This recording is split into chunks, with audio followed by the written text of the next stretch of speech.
بسم اللہ الرحمن الرحیم۔ درود پاک تو آقا علیہ الصلوۃ والسلام پر خود اللہ پاک کی ذات پڑھتی ہے، اللہ تعالیٰ پڑھتا، پھر حضور علیہ الصلوۃ والسلام کی ساری امت پڑھتی ہے۔ تو درود پاک تو کسی ایک کی وراثت نہیں ہے، ساری امت پڑھتی ہے، اور صحابہ کرام سے لے کر اوپر ملائکہ پڑھتے ہیں۔ جب قرآن مجید میں تصریح آ گئی کہ سب ملائکہ پڑھتے ہیں تو کیا خبر وہاں بھی گوشہ درود ہوں گے، حلقات درود ہوں گے آسمانی کائنات میں، بھلے اس طریقے سے نہیں جو آسمانی کائنات کا طور طریقہ اور نظام ہے اس کے مطابق حلقات ہوں گے، اکیلے بھی پڑھتے ہوں گے، مل کے بھی پڑھتے ہوں گے، اجتماعی طور پہ ملائکہ۔ تو جب اللہ کی ذات پڑھتی ہے اور ملائکہ پڑھتے ہیں اور ساری روئے زمین پر آقا علیہ السلام کی ساری امت پڑھتی ہے، کوئی اور عبادت نہیں جو اتنی کثرت کے ساتھ زمین و آسمان پر ہوتی ہے سب کی، اتنی کثرت کے ساتھ کوئی اور عبادت نہیں ہوتی۔ نماز، روزہ، حج، ابھی حج اور عمرہ ہم نے اعتکاف دیکھا، وہ بھی ایک منظر ہوتا ہے، یعنی ایک سمندر ہوتا ہے لوگوں کا، مگر وہ ایک ایسی عبادت ہے کہ جو وہاں پہنچا اسی نے ہی طواف کرنا ہے نا، باقی تو کوئی طواف دنیا بھر میں کوئی نہیں کر سکتا۔ نماز پڑھنی ہے تو جو نماز کے اوقات ہیں 5 اسی پہ ہر ایک نے نماز پڑھنی ہے۔ روزہ کی عبادت ہے تو سال میں رمضان المبارک کے مہینے میں کرنا ہے، اور کچھ لوگ جو حرمین شریفین، حرم مسجد نبوی میں اور کعبہ شریف میں اب زیادہ اہتمام ہوتا ہے پیر کا اور جمعرات کا روزہ اور ایام 20 کے 3 روزے، مگر یہ ایک مخصوص اوقات اور مخصوص دن ہیں، ہر وقت کے لیے کوئی عبادت نہیں ہے۔ زکوٰۃ سال میں دیتا ہے بندہ، صدقہ خیرات وقت کے ساتھ کرتا ہے، درود، اللہ کا ذکر اور استغفار، یہ وہ چیزیں ہیں جس کے لیے کوئی وقت مقرر نہیں ہے۔ تو راؤنڈ دا کلاک پوری روئے زمین ہے، ہر وقت یہ لوگ اللہ کا ذکر کرتے ہوں گے، استغفار کرتے ہوں گے، درود پاک پڑھتے ہوں گے۔ یہ عبادتیں وہ ہیں، تلاوت ہوتی ہوگی قرآن مجید کی، یہ راؤنڈ دا کلاک چلتی ہیں، راؤنڈ دا کلاک چلتی ہیں۔ مگر ان ساری عبادتوں میں سب سے بڑھ کر جو ذکر کیا جاتا ہوگا وہ درود پاک ہے۔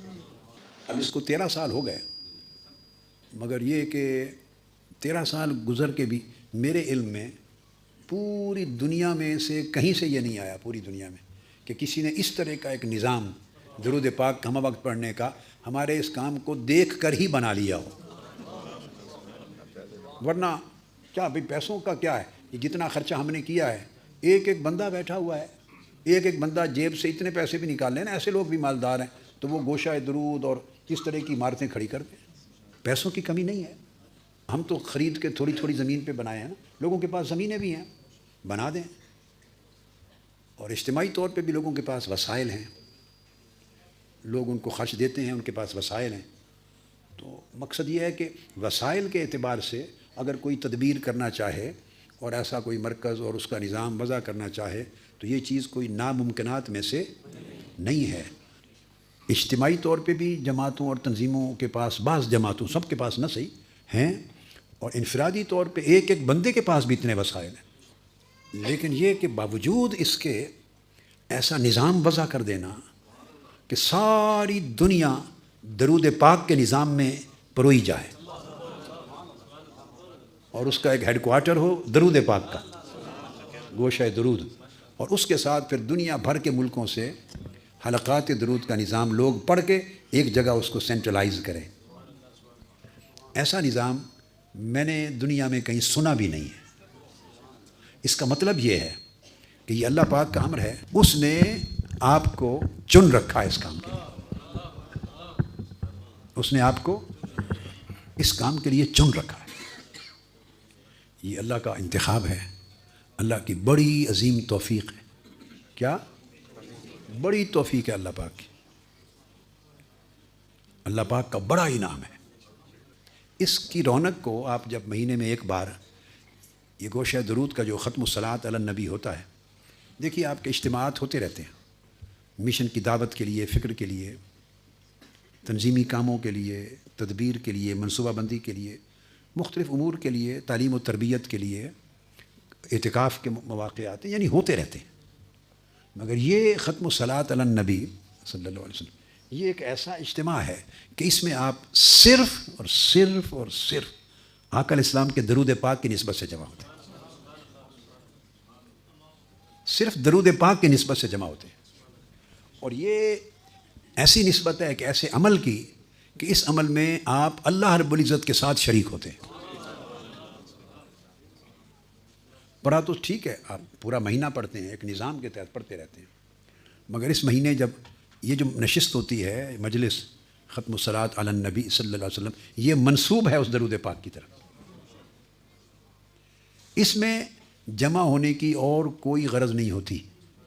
دعوت، تبلیغ، تدبیر، تنظیم، منصوبہ بندی، تربیت، فکر، کوئی اور چیز اس کا مقصود نہیں ہوتی.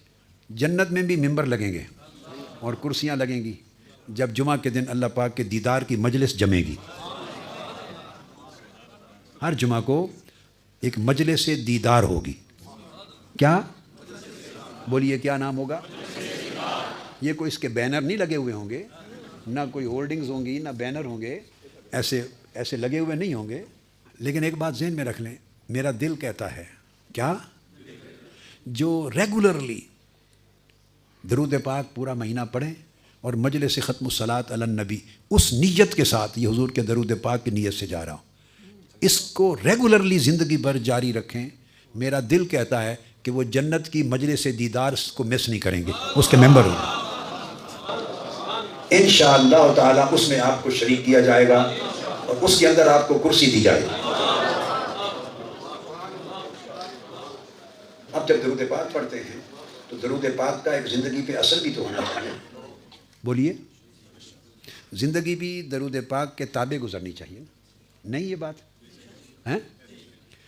وہ ذکر کیا ہے جو صرف زبان سے لب ہلیں، ایسے جیسے تسبیح کا دانہ ہلے اور زبان کے لب ہلیں، اور اگر وہ من میں نہیں جاتا اور من پہ اثر نہیں کرتا تو وہ تب بھی قبول ہوگا مگر برکات اور ثمرات کم ہوں گے. یاد رکھ لیں، صرف جو درود پاک زبان ہلا کے پڑھتا ہے نا، تسبیح کا دانہ گراتا ہے یا نہیں گراتا، لب ہلاتا ہے مگر پڑھتا ہے الفاظ درود پاک کے، اس کا بھی قبول ہوتا ہے. اس طرح کرنے والے ہر نمازی کی نماز کی شورٹی نہیں ہے کہ قبول ہوگی. کہ جو کھڑا ہو گیا مصلی پر لب ہلا کے پڑھ رہا ہے، معلوم نہیں قبول ہو، اللہ کی مرضی. آپ سمجھے ہیں نا؟ درود پاک ایک ایسا ذکر ہے کہ جس نے لب ہلا کے بھی پڑھ دیا اور بہت نیچے نہیں بھی اترا، اس کا بھی قبول ہوگا. اس کا بھی، بولیے، قبول ہوگا. آپ کو اس کا راز سمجھ میں آیا ہے یا ہے؟ ہاتھ کھڑا کریں جس کو اس کا راز معلوم ہے. زیادہ کو معلوم نہیں ہے، میں ان کو بتاتا ہوں. پھر میں نے کہا صرف لب ہلائے اور درود پاک کے کلمات پڑھے، کیا؟ اور وہ من میں اتنا نہیں بھی گیا، لبوں سے پڑھ دیا، تو میں نے کہا وہ بھی قبول ہوگا. درود پاک کسی کا رد ہوتا ہی نہیں ہے. باقی ہر عبادت رد ہو سکتی ہے. یعنی کوئی حج کرے تو وہ نہیں کہہ سکتا کہ قطعی طور پہ میرا حج قبول ہے. عمرہ کرے نہیں کہہ سکتا کہ قطعی طور پہ عمرہ. روزہ رکھے، نماز پڑھے، خیرات کرے، صدقہ دے، زکوٰۃ دے، قطعی طور پہ کوئی گارنٹی نہیں دے سکتا کہ میرا یہ عمل قبول ہے. صرف ایک عمل ہے درود پاک، یہ جو پڑھے وہ گارنٹی ہے اس کی کہ قبول ہے. اب اس کا راز سمجھنا چاہتے ہیں آپ؟ بولیے. بڑا آسان ایک راز بتا دیتا ہوں، باقی اس کے علاوہ بھی بہت بڑے بڑے راز ہیں، بہت راز ہیں، مگر ایک سادہ سا راز جو آپ کو ایک سیکنڈ میں سمجھ آ جائے گا اور بھولے گا نہیں. وہ کیا کہ یہ رد ہوتا ہی نہیں کہ آپ پڑھیں درود پاک. اللہم صلی علی سیدنا محمد. اب پہلے لفظ کیا ہیں؟ پھر اونچی آواز سے پڑھیں، صلی علی سیدنا و مولانا محمد. یہ درود پاک شروع ہوتا ہے کہ اے اللہ تو ہمارے آقا و مولا حضرت محمد پہ درود پڑھ. یہ درود پاک کے پہلے الفاظ کیا ہیں؟ اللہم، اے اللہ. آپ یہ نہیں کہتے کہ میں درود پڑھتا ہوں. کیا آپ یہ نہیں کہتے کہ حضور علیہ السلام پر میں درود پڑھتا ہوں یا ہم درود پڑھ، یہ نہیں کہتے. نماز میں کہتے ہیں ایاک نعبد، ہم عبادت کرتے ہیں تیری. نماز میں کہتے ہیں اے اللہ ہم تیری عبادت کرتے ہیں، وہاں ہم ہے، وہاں ہم تیری عبادت کرتے ہیں. نماز میں کہتے ہیں مگر درود پاک میں اللہ پاک نے آپ کو، میں کو، ہم کو، تم کو، ساروں کو نکال دیا۔ درود پاک میں اللہ تعالیٰ نے میں کو، تو کو، ہم کو، تم کو، سب کو نکال دیا ہے۔ آپ سارے درود پاک میں اول سے آخر تک پڑھے، ایک لفظ بھی ایسا نہیں جس میں میں اور ہم اور تم آئے، ایک لفظ بھی ایسا نہیں جس میں میں آئے۔ تو یہ جو عمل رد ہوتے ہیں وہ رد ہی میں کی وجہ سے ہوتے ہیں۔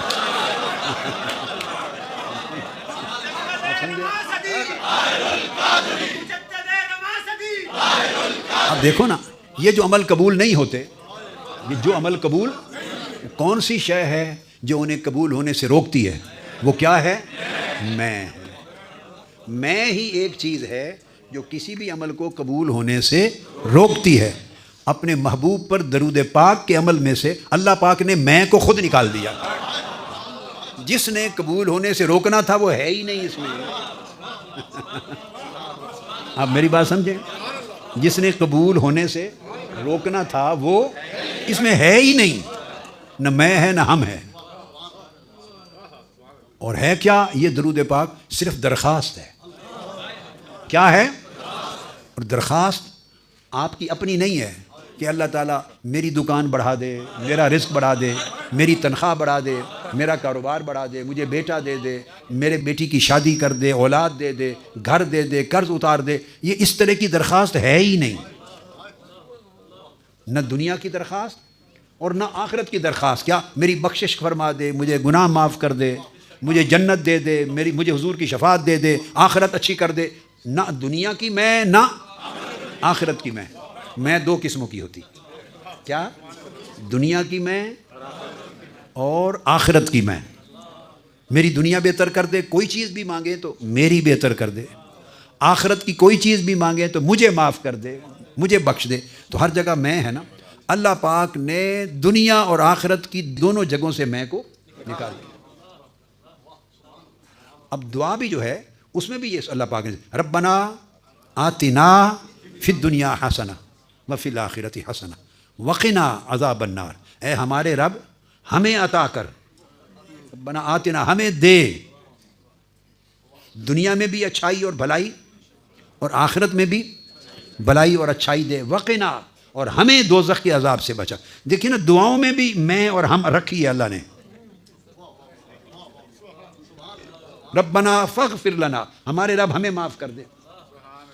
ربنا فاغفر لنا ذنوبنا وکفر عنا سیئاتنا وتوفنا مع الابرار۔ اے اللہ ہمیں معاف فرما دے بڑے گناہ، اے اللہ ہمارے چھوٹے گناہ معاف فرما دے، ہمیں نیکوں میں شامل کر دے۔ یعنی جو بھی دعا لیں اس دعا میں بندہ اپنی درخواست کرتا ہے۔ میری بات سمجھے؟ جو دعا اٹھا لیں ہر دعا میں بندہ اپنے لیے مانگتا ہے اللہ سے، اور شروع ہوتا ہے اللہم سے۔ درود پاک ایک ایسی دعا اور درخواست ہے، اس میں بندہ اپنے لیے کچھ مانگتا ہی نہیں، اپنے لیے سرے سے مانگتا ہی نہیں ہے۔ رد کہاں سے ہونی ہے؟ کون سی چیز نامقبول ہوگی؟ اس نے اپنے لیے مانگا ہی کچھ نہیں۔ اور جس نے نامقبول کرنا تھا، رد کروانا تھا، وہ میں اس میں ہے ہی نہیں، اور اپنے لیے نہ دنیا مانگی نہ آخرت مانگی۔ اس کو کہتے ہیں تجرید۔ توحید کا بھی کمال درجہ ہے جس میں بندہ اپنے آپ کو مٹا دیتا ہے، اپنا نام و نشان ہی مٹا دیتا ہے۔ درود پاک ایک ایسی چیز ہے جس میں بندہ اپنا نام و نشان مٹا دیتا ہے،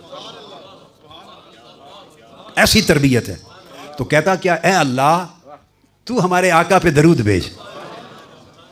یہ درخواست کی نا، وہ جواب دیتا ہے میرے بندے تو پیدا بھی نہیں ہوا تھا میں تب سے بھیجتا ہوں۔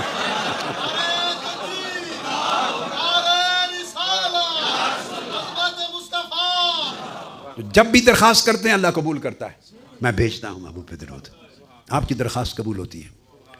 اب وہ ذات دیکھتی ہے اور آقا علیہ السلام کی ذات بھی دیکھتی ہے کہ یہ میرے بندے نے باقی تو ساری زندگی اور ہر روز صبح و شام ہر نماز کے اندر بھی اور باہر سب دعائیں کی اپنے لیے، یہ ایک دعا میرے امتی نے ایسی کی جس میں اس کے اپنے لیے کوئی مانگا ہی نہیں، اس نے میرے بلندی درجات کی، میرے اوپر درود بھیجنے کی درخواست کی، تو وہ بھی راضی، آقا بھی راضی۔ اس لیے میرا دل کہتا ہے کہ اس التزام کو کرنے والے اور دائماً اس میں شریک ہونے والے اس نسبت سے اور اس کو جاری رکھنے والے جنت میں اللہ پاک کی بارگاہ کی مجلس دیدار میں ضرور شریک ہوں گے انشاءاللہ تعالی۔ اور اگر اللہ پاک کو قبول ہوا، آپ تو اچھے لوگ ہیں، نیک لوگ ہیں، جائیں گے ہی جائیں گے۔ اگر آپ کی شفاعت یا مجھے بھی اللہ نے اگر بخش دیا آپ کے صدقے، آپ کی تو فعل دوزخ کے عذاب سے بچا لیا، اگر بخشش کا فیصلہ ہو گیا اور گھس کے میں بھی کہیں آپ کے ساتھ چلا گیا، تو انشاءاللہ تعالی آپ یاد رکھ لیں ملاقات ہوگی مجلس دیدار میں، ملاقات ہوگی، اور انشاءاللہ آپ کہیں گے وہ بات ہمیں اس شام کی حضور یاد ہے، یہ کہیں گے انشاءاللہ ہوگی، یہ بات ہوگی ہماری انشاءاللہ، یہ بات ہوگی۔ آقا علیہ الصلوۃ والسلام کا یہ وعدہ ہے، تو اس لیے آپ عزم کر لیں اور باقیوں تک بھی پیغام پہنچا دیں کہ مہینے میں جب یہ محفل ختم الصلاۃ علی النبی آتی ہے، دنیا بھر کے کام کاج چھوڑ کے ڈائریوں پہ لکھ کے رکھ لیا کریں کہ یہاں تل دھرنے کی جگہ نہ ہو، اوپر بھی لوگ بیٹھے، اس کو مس کرنا ہی نہیں، اس کو مس، چونکہ یہ ایک ہی مجلس ایسی ہے مہینے میں جس میں اپنے لیے کچھ مانگنا ہی نہیں، صرف آقا علیہ السلام کے لیے مانگنا۔ تو جو اپنے لیے نہیں مانگتا اور صرف آقا کے لیے مانگتا ہے، آپ کو اندازہ ہی نہیں اس کو آقا کتنا دیتے ہیں اس کو، اور اللہ کتنا دیتا۔ چلو وما علینا الا البلاغ۔